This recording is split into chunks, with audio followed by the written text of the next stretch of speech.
Guys, fire away. Yeah, guys, I'd just like to say good to see you all again, and hope everybody's having a start of a good summer. And I guess this SEC meetings gives everybody something to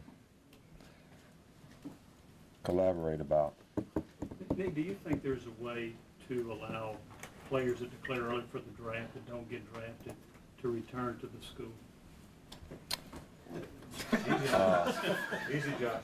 Excuse me, Coach. You know, we actually have been doing some research and some work with the NFL and with 5 or 6 other college coaches who all have a significant number of guys who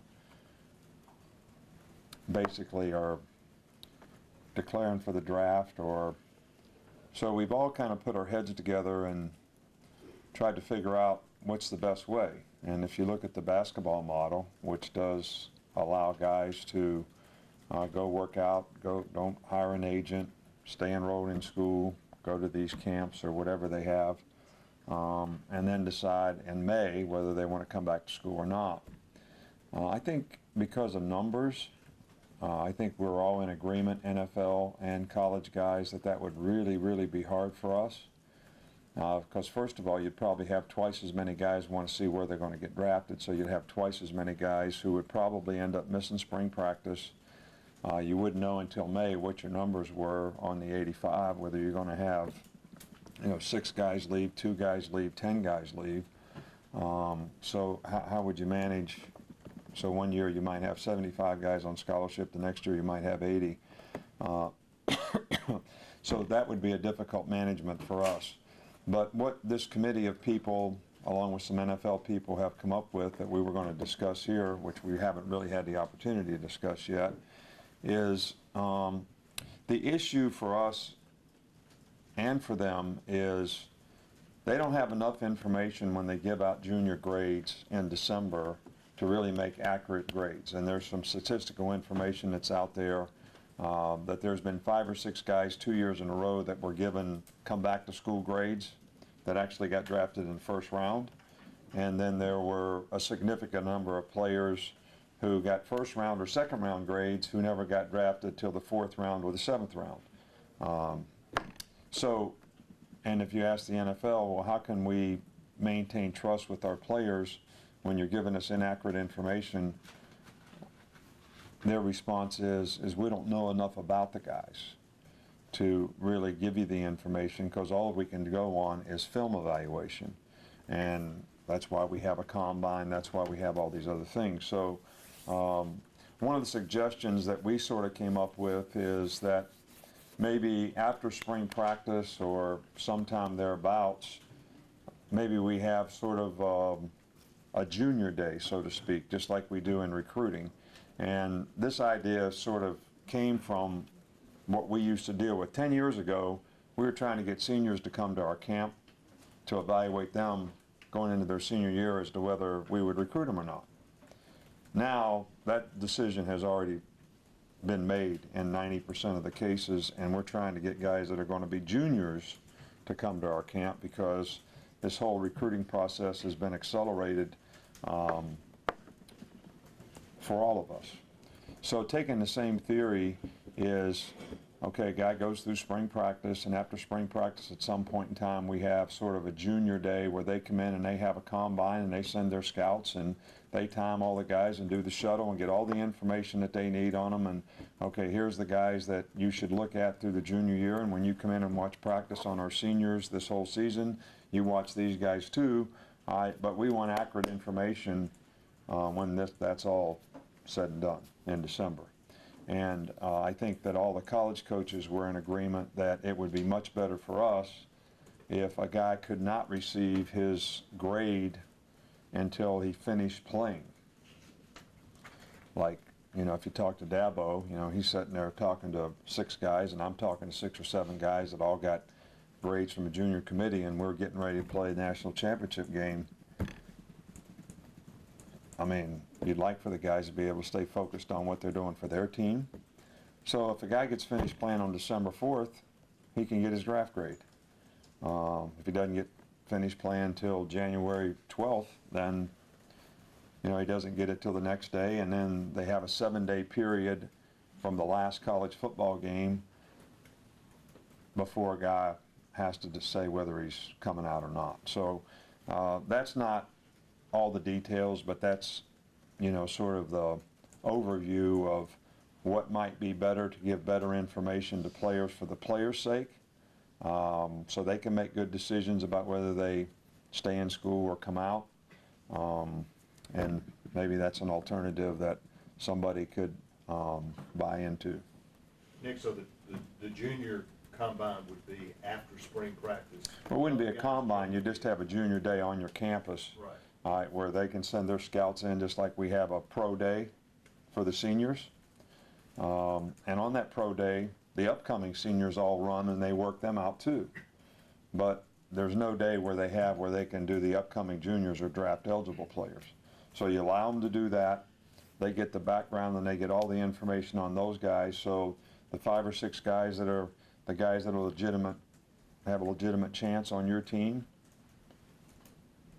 they watch all year long, and then you can get accurate information when they're finished playing.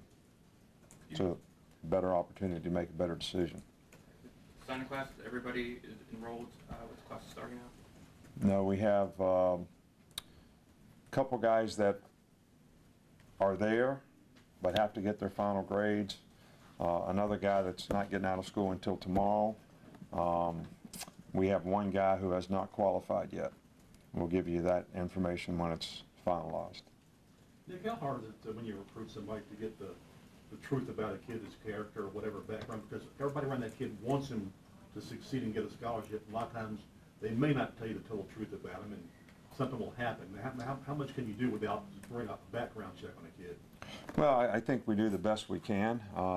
You know, we have 13 questions that, you know, we like to ask, whether it's guidance counselors, principals, high school coaches, people that have maybe worked with the guy in the past as a coach or have a good relationship with them, that, you know, you try to get some character questions answered that you don't know if you're getting truth. But we also ask the player specific questions, you know, something like, well, what do you think you need to do to be a good college football player? If the guy says nothing, that should set off a little alarm, you know, but I've had that happen before. But I think we do the best we can. I don't know that it's a perfect circumstance, but I do think this. I think that we are the one sport that the high school coach still matters. And until this satellite camp issue came up, which I don't really care to talk about, you still had to go to the high school. You had to go through the high school coach. The players came to your campus if they were interested in learning and having a good camp where they could develop, or if they were interested in your school from a recruiting standpoint. So I think by doing what we're doing now, we're doing what we've done in every other sport that we complain about every day, AAU basketball and all this, because that's what's happening out there. Anybody can have a camp now. If they have a prospect, they can have a camp. Then you're expected to go to that camp, and they can use you to promote their camp because Ohio State's coming, Alabama's coming, you know, whoever else is coming. Somebody sponsors the camp, they pay them the money. What do they do with the money? Then who makes sure the kid paid to go to the camp? I mean, this is the wild, wild west at its best, because there's been no specific guidelines relative to how we're managing and controlling this stuff. It's happening outside our normal evaluation window, which means we're taking time away from our players.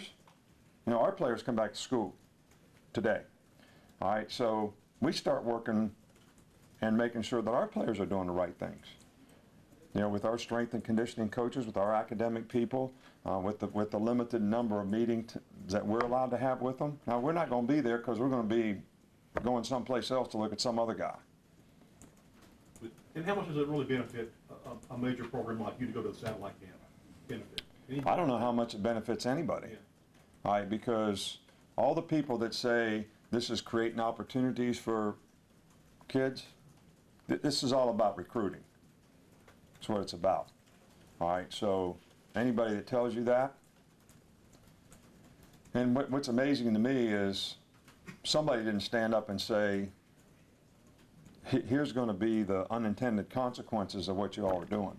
With some of those unintended consequences, especially this year, it's a bit of a scramble for this conference, but if it's still around in a year, the potential for non-conference game schedules, as Penn State did with Georgia State, I believe, in their camp a year ago, the potential for sponsorships, potential for exclusivity for teams outside a conference. If the high school, for instance, said, I'll guarantee you exclusivity as the only SEC school to come to this state, this school, et cetera, at this time.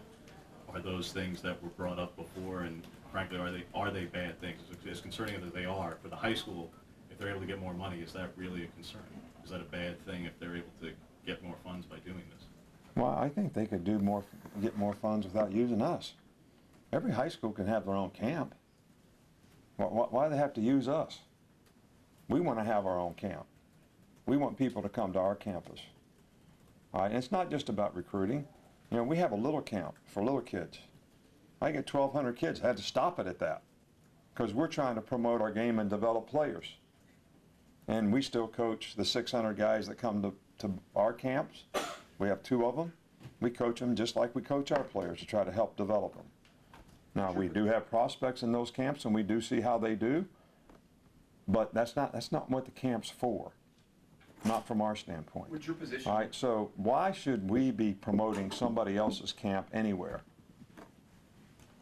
Because it's the same thing I said before. This is the only sport where the high school coach still mattered. What they did at the high school mattered. So all you're doing is allowing all these other people that we spend all of our time at the NCAA saying, you can't recruit through a third party. You can't be involved with third party people. And that's exactly what you're doing.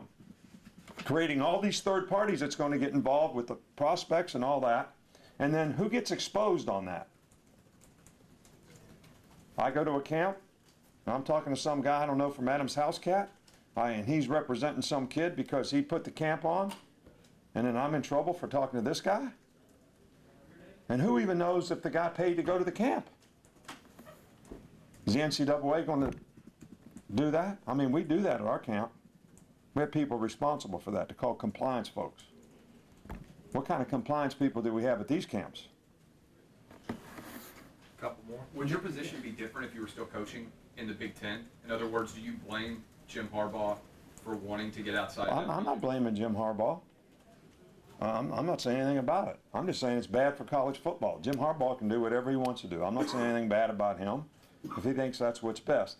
There needs to be somebody that looks out for what's best for the game, not what's best for the Big Ten or not what's best for the SEC or not what's best for Jim Harbaugh, but what's best for the game of college football, the integrity of the game, the coaches, the players, and the people that play it. All right, that's bigger than all this. So that's what somebody should do. Now, who's doing that? I don't know. Because right now, since we have the Power Five, everybody's politicking for what they want, for their conference. That's why I said there needs to be a commissioner. There needs to be a college football commissioner. Who would you want for that role? I don't have a candidate. I'm not into politics. All right, I'm just telling you what I think needs to be done. Do you believe that Jonathan Taylor should be able to continue his football career at Southeast Louisiana State? I don't have an opinion on that. We gave him an opportunity. It didn't work out. What somebody else decides to do is really their business. Last one here with Ron. Nick, as college commissioner, would you like to see somebody like have a standard policy for discipline, standard policy for drug policy? I mean, because all schools have different policies for different things. Would you like to see one guy or, rule over everything and say, this is the way it's supposed to be? Or do you think the schools should still have the individual stuff? It should be taken out of your hands. Well, look, I think that if somebody did that, then it needs to be done for the player in the best interest of the player. And, we have a lot of good programs at Alabama in our program that helps players. Drug and alcohol program, whatever you want to talk about. So I wouldn't like to see somebody, because if they just say, well, we have a drug program because we drug test, that's not a drug program. That's a testing program. I went through this with the Ricky Williams arguments way back when I was in Miami. All right, everybody said we spend $5 million on a drug program. No, you don't spend $5 million on a drug program. You spend $5 million on drug testing. How does that help the player? Because to me, this is a medical issue, not just a behavioral issue, all right, that needs to be dealt with as such, which takes a lot more time, a lot more resources, and a lot more investment. You see my guy over here is nervous. Turn the lights off again. Yeah, turn the lights off, we'll talk some more. Thanks, Coach. Are we done here? Do you think the NCAA should still test for pot? Well, if they're going to test, they should test everybody. They shouldn't just test the 4 teams in the championship, Would you which is what happened last year. And the standard should be the same as it is at the other schools, because their standard is lower, all right, than what most other schools have as a standard for a positive test. And so just because you got in the championship, the playoff last year, all your guys got tested, so those guys are all getting suspended next year. All right, but how many other guys played in bowl games?